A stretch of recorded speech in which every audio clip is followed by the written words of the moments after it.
अच्छा, माशियात की किताबों में एक तसव्वुर है जो तकरीबन सबको ही पढ़ाया जाता है। उसे कहते हैं मनी मल्टीप्लायर।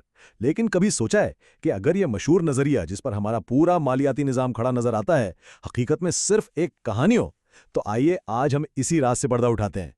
इस सफर में हम सबसे पहले देखेंगे कि किताबें हमें पैसे की तख्लीक के बारे में क्या सिखाती हैं।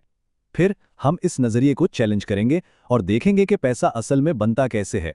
और आखिर में इस बात पर गौर करेंगे कि इस सच्चाई का हमारी मईशत और आम जिंदगी पर क्या असर पड़ता है।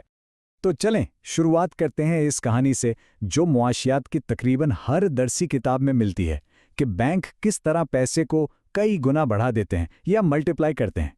इस पूरी कहानी की बुनियाद एक सिस्टम पर है जिसे कहते हैं फ्रैक्शनल रिजर्व बैंकिंग।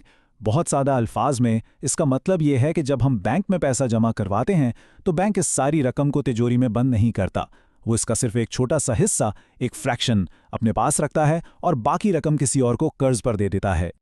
और ये अमल काम कैसे करता है? देखें, फर्ज करें कि 1000 रुपए बैंक में जमा करवाए गए। बैंक ने 10% यानी 100 रुपए अपने पास रखे और बाकी 900 रुपए किसी को कर्ज दे दिए। अब जिसने कर्ज लिया उसने वो 900 रुपए खर्च किए और वो पैसे घूम फिर कर किसी दूसरे बैंक में जमा हो गए। इस दूसरे बैंक ने भी वही किया, 10% यानी 90 रुपए रखे और 810 रुपए आगे कर्ज दे दिए। और ये सिलसिला इसी तरह चलता रहता है। और इस किताबी मॉडल का नतीजा हैरान कुन है। इसके मुताबिक वो जो इब्तिदाई 1000 पाउंड जमा हुए थे वो इस पूरे सिस्टम में घूमकर 10,000 पाउंड तक की रकम पैदा कर देते हैं। सुनने में तो ये बिल्कुल जादू लगता है ना? ये मॉडल समझने में तो बहुत आसान है, लेकिन असल सवाल ये है कि क्या आज की जदीद दुनिया में पैसा वाकई इसी तरह बनता है? चलें देखते हैं कि खुद मरकजी बैंकर्स और इस फील्ड के बड़े माहिरीन इस बारे में क्या कहते हैं। तो ये हमें इस पूरे नज़रिए की बुनियाद पर एक अहम सवाल पूछने पर मजबूर करता है।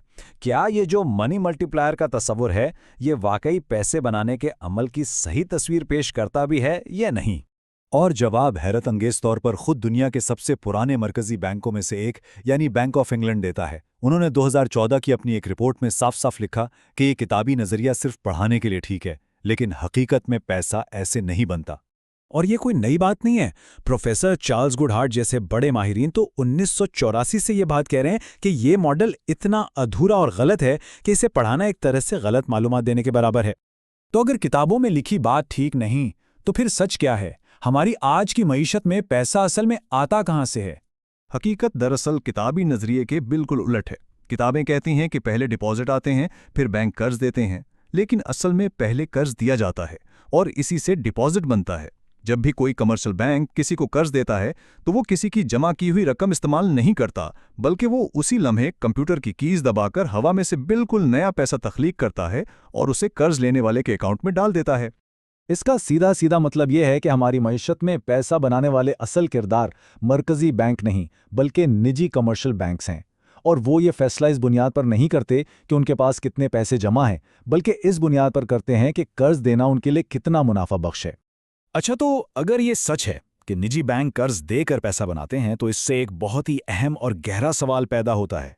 एक ऐसा सवाल जिसके नतायज पूरी मईशत और हम सब पर असरअंदाज होते हैं।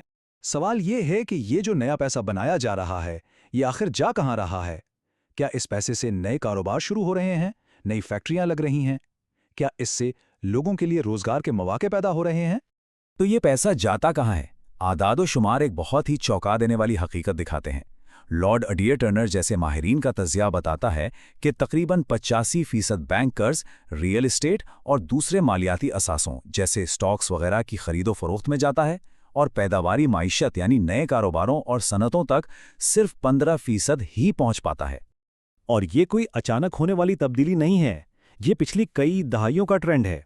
1970 से पहले बैंकों का बुनियादी काम कारोबारों को कर्ज देना होता था, लेकिन इसके बाद से बैंकिंग का किरदार आहिस्ता आहिस्ता बदलता गया और आज ज़्यादातर बड़े बैंक बुनियादी तौर पर रियल एस्टेट को कर्ज देने वाले इदारे बन चुके हैं। इस बड़ी तब्दीली के नतायज बहुत नुकसानदेह हैं। जब इतना सारा पैसा सिर्फ मौजूदा असासों, खास तौर पर जायदादों को खरीदने में लगता है तो उनकी कीमतें आसमान से बातें करने लगती हैं। इससे एसेट बबल्स बनते हैं। ये मुआशी अदम इस्तेहकाम पैदा करता है जो 2008 जैसे आलमी मालियाती बहरानों को जन्म देता है और सबसे बढ़कर ये अमीर और गरीब के दरमियान फ़र्क को मज़ीद गहरा करता है, क्योंकि जिनके पास पहले से असासे हैं वो और अमीर हो जाते हैं।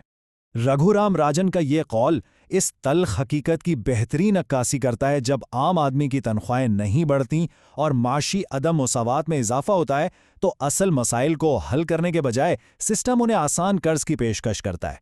ये एक आर्जी और बहुत ही गैर मुस्तहकम हल है।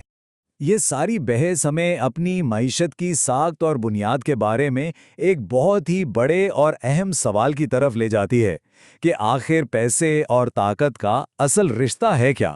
तो अब ये बात बिल्कुल साफ है कि पैसा बनाने और ये फैसला करने की ताकत कि वो पैसा कहाँ जाएगा बुनियादी तौर पर निजी बैंकों के हाथ में है, और उनके फैसले जो उनके अपने मुनाफे के गिर्द घूमते हैं वही पूरी मईशत की समत और हम सब का मुस्तकबिल तय करते हैं। और ये सब हमें एक आखिरी और सबसे बुनियादी सवाल पर लाकर खड़ा कर देता है, एक सवाल जो मार्टिन वुल्फ जैसे बड़े माशी माहिरीन ने भी उठाया है। पैसा बनाने की ये बेपनाह ताकत आखिर किसके पास होनी चाहिए? क्या ये उन निजी इदारों के हाथ में रहनी चाहिए जिनका अव्वलीन मकसद सिर्फ मुनाफा कमाना है, या ये रियासत की जिम्मेदारी होनी चाहिए? इस सवाल का जवाब ही हमारी मुआशरत का मुस्तकबिल तय करेगा।